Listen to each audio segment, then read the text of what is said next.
Welcome back to the Rick Smith Show. Now, here is Rick Smith. I got to tell you, I can't get this report out of my head. The fact that yesterday, this is when they decide to drop this Special Inspector General for Afghanistan reconstruction report that basically says, from the beginning we were doomed. There was never any hope here. It was always going to end like this, and we did it anyway. And we did it for 20 years. And there are, interestingly enough, people now calling that I know to go back for another 20 years. I'll tell you, I give Joe Biden credit. It's a bad situation for him to have been in, but it was time to cut ties. And here to share some thoughts on, maybe I'm wrong. Maybe Biden is to blame in all this. And the former guy would have done a better job. But here to share some thoughts, I've asked our good friend Jared Yates Sexton to come talk with us. Jared's a political analyst, host of the Muck Rate podcast, also author of American Rule, How a Nation Conquered the World but Failed Its People. Jared, thanks for taking time for us. How are we doing, Rick?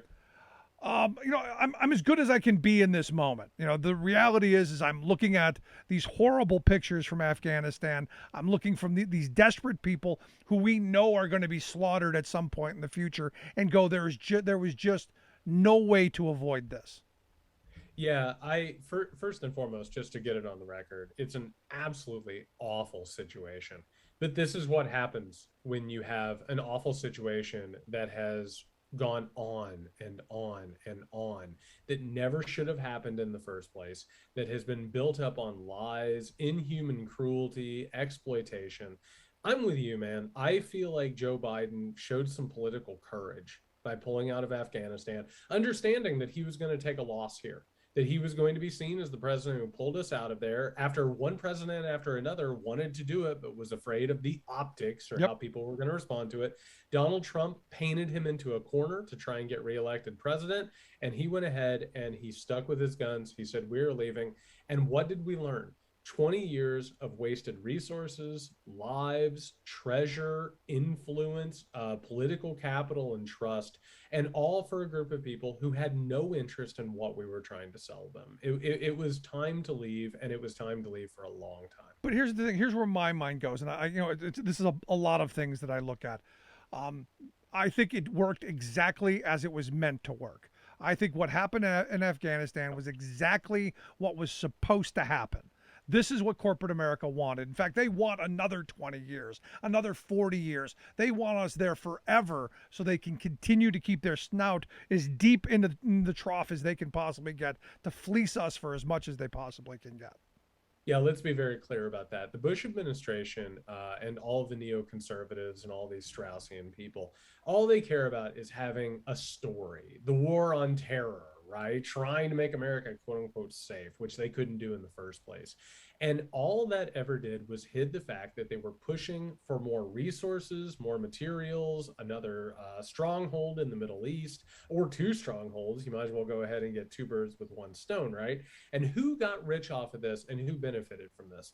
Military contractors, people who went over there and got the resources, whether it's oil or, I don't know, heroin.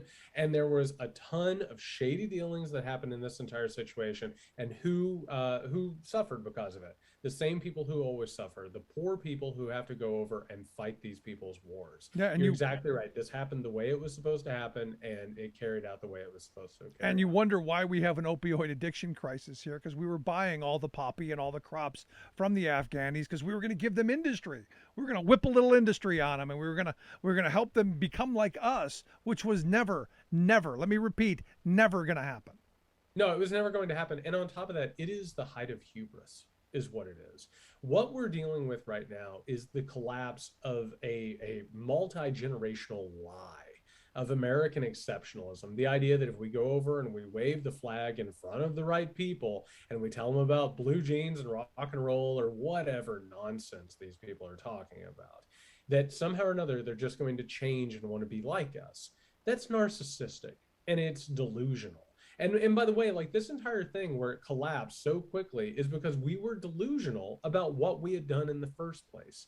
These people who carry out the process of empire and the pursuit of empire, they have no idea what they're actually doing. They fail constantly. And it's all based on that American exceptional hubris that makes them think they can go in and build up a state, change people's minds.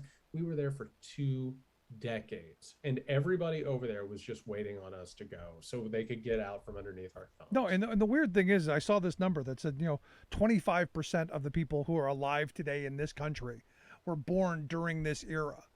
And you got to wonder, what percentage of the people alive in Afghanistan? Is it 40%? Is it 50%? Because they don't live, they don't live that long. What percentage? You had a chance over 20 years to possibly change hearts and minds and didn't. And what drives me crazy about this, I'm old enough of a dog that I remember back in 2001, 2002, 2003, going out and protesting against this.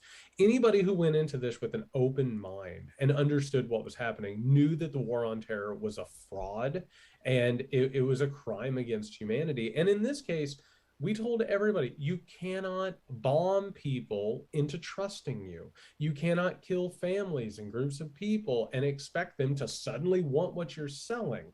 We were oppressors in this situation. And again, they were waiting on us to leave. There was no interest whatsoever in American quote unquote values, which we betrayed every single day that we were over there. This was an absolutely faded mission in terms of the stated goals. And all it was for, going back to what you were saying, profit, resources, materials, and having some sort of a political, geopolitical foothold that we could have. That was all this was. Yeah, but this isn't new. I mean, you go back and you read Smedley Butler's piece "War is a Racket," and almost 100 years ago, he was saying the exact same thing we were talking about how corporate profiteers have made billions off of the lives of soldiers while they're handing out ribbons. Corporate America is lining their pockets. No, I mean, and that's the history of America, unfortunately. I was doing research on the new book, and I was reading about McKinley falling to his knees, talking about the Philippines, and God told him to go over there. And meanwhile, it's about markets, resources, and oppression. It's always about this higher value that we always put up there, but it's always about the imperial pursuits. It's about the material conditions of going over and finding the things that are going to make the corporations and the wealthiest Americans more and more powerful and more wealthy. It absolutely is a racket, and it always has been. Yeah, but here's the thing. I mean, we wanted this. I blame us for this because overwhelmingly, and as you said, you remember that time pretty well. We wanted this overwhelmingly. The Poles wanted it. We wanted blood. We wanted retribution. We wanted payback. We wanted Bin Laden's head on a silver platter, and then we missed our opportunity, conveniently. Yeah, and we had that deal. We could have been out of there in 2001. And I have a hard time. I teach college, and I'm always writing and trying to talk to younger people. It's really hard to express to them what America was like in 2001 and how hell-bent we were on going over and not just destroying people, but also furthering American empire. We needed to show that the wounded animal could still fight. And, there's a direct line from what happened then to the madness that we are dealing with now. I mean, this isn't just about American empire falling in on itself and the humiliation of what's happening in Afghanistan. We are still living in the consequences of these decisions and what was unleashed in America. Yeah. So this is going to be something we're going to be dealing with for a very, very long time, and probably one of the most consequential mistakes that we've ever made. No, and I would argue that it even goes even further back than 2000. You go back into the late 70s, because during the 2000s, people were like, well, why do they hate us? What have we done to make them hate us so much? You go, well, Afghanistan was attacked and invaded by the Russians, the Soviets for 17 years, and we did fund the Taliban or the Mujahideen then. We did fund Bin Laden. We created that monster that eventually turned around and bit us in the behind. But hey, don't worry about that. Just go shopping. Yeah, you should probably just go out to America's malls and not really worry about the fact that we're in over 100 countries right now, torturing people and paying some really ugly people to do business for us. But that has been what America has been post World War II. We have continually espoused this idea of liberty and democracy and freedom while we have partnered up with one dictator after another who suppresses the left, takes down any sort of a labor strife that could possibly get in the way of corporate profits, and we've gone from one country after another to deal with some really, really ugly situations. And this is the consequence of imperialism. It's saying one thing, saying you're for liberty and equality, and then meanwhile trafficking millions of dollars, overthrowing leaders, creating coups wherever you go. It's a really ugly track record that we have, and that's why we've arrived at the place that we are now. Yeah, I go back to this again. This report, this lessons we need to learn report from this special inspector. And my mind goes to this place. Will we ever learn? Is it possible for the American people to learn from this lesson, or are we going to be stuck in this binary choice of it's Biden's fault or it's Trump's fault, without even talking about Bush or anybody else? Is it possible? I mean, you're the educator. Do you have any hope in this? I have to tell you, America's really bad at learning from history. I mean, we'd rather bury it in the backyard and forget it's back there. I mean, to be honest, I have been so disturbed by the coverage of this. We haven't talked about the Bush administration in our media. We haven't talked about the fact that Trump signed this deal. Somehow or another, Donald Trump has gotten off scot-free Yeah. in Oh this yeah. entire situation. Our intelligence community has just gotten a pass for getting everything Again. wrong. Our military got everything wrong in this situation. And meanwhile, this situation that we're involved in is shades of one mistake that we have made after another. And we just continue to jump headlong into it. What I'm afraid of is that empires that are wounded, as we saw after September 11th, they jump back into imperialism to show themselves as being strong. I'm afraid that the reaction is going to be among the Republican Party. They're going to howl, they're going to, beat the shields of jingoism and try and show that we can go into a country and shove people around. So no, I'm unfortunately pretty sure that we're not going to learn from this situation, even though this is the moment. If we're going to do it, we need to do it now. Are you surprised by the reaction to what's going on in Afghanistan, considering the fact that for what's it been 15 years now? Popular polls are gather the sheep and get the flock out of Afghanistan. In fact, when Obama was elected, overwhelmingly people wanted to get out, but the Republicans bullied him into staying because they didn't want to look weak. And this is where I give Biden credit, man, because he could have done that. No, we're gonna dig in deeper. We're gonna send more people. We're gonna save those people that were unsavable from the beginning. Uh, do you think?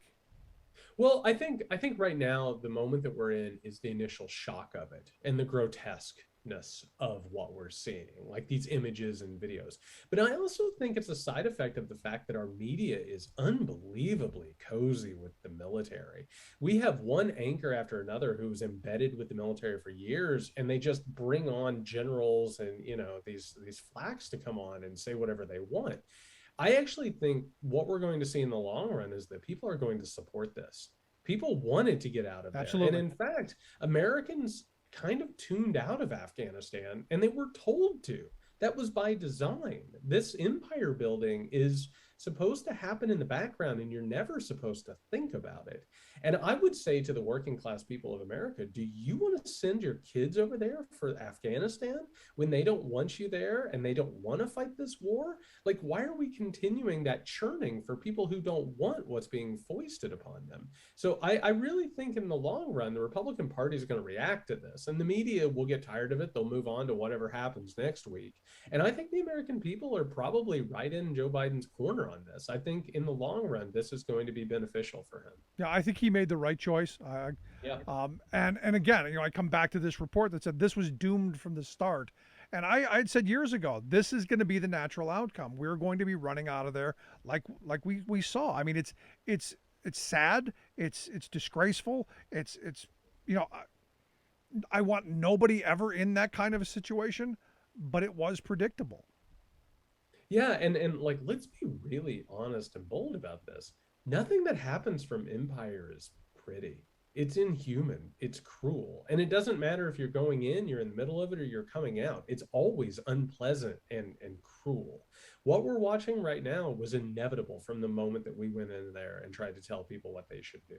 And, there's no good answer. People say to me, should we have stayed? Should we leave? And I say, no, my answer is we shouldn't have done it in the first place.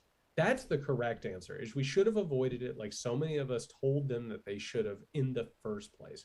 Nothing good was going to come out of this. Whether we stayed, whether we went, it was going to be ugly either way. See, for me, the lesson in this is go back and read Smedley Butler's War is a Racket, because this is not new. This is tried and true. It happens over and over and over again. So if the lesson that could come out of this is, go back and maybe read the Eisenhower speech about the military-industrial complex, maybe learn a little of that history, and make sure we don't allow corporate America to push us into this. Because you said a second ago, it's interesting how cozy our media is. I had tweeted out a picture of a Politico article that had, presented by Lockheed Martin, and you go, wait a second, you're bashing on Biden with this article presented by Lockheed Martin, a defense contractor? Really? And you're doing that boldly? That's our media. Well, and I think you and I both know what's going to happen from this. For all the crocodile tears that the media is crying over the military and how they've been treated, this is going to balloon the defense budget. They're going to say, look what happened in Afghanistan. We have to build up our military. We have to build up our strength. Look at what happened to us.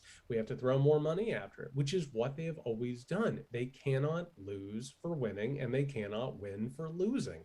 It is a constant giant racket. And when you realize this is about lining the pockets of the military-industrial complex, everybody from, research on up, this is what this has always been about from the very beginning. It's not about making us safer. It's not about making the world safe for democracy. It's about making some people a lot of money. Yeah, and it gave the Chinese state media an opportunity to throw a jab at us here in the U.S., joking that the power transition in Afghanistan is even more smooth than the presidential transition in the U.S. That's what it got us. Oh man, it's just gross all the way around. And it's one of those things, and I just want to go ahead and say, because again, I was out there in the street in 2001 and through 3, we cannot forget that the Bush administration did this to us.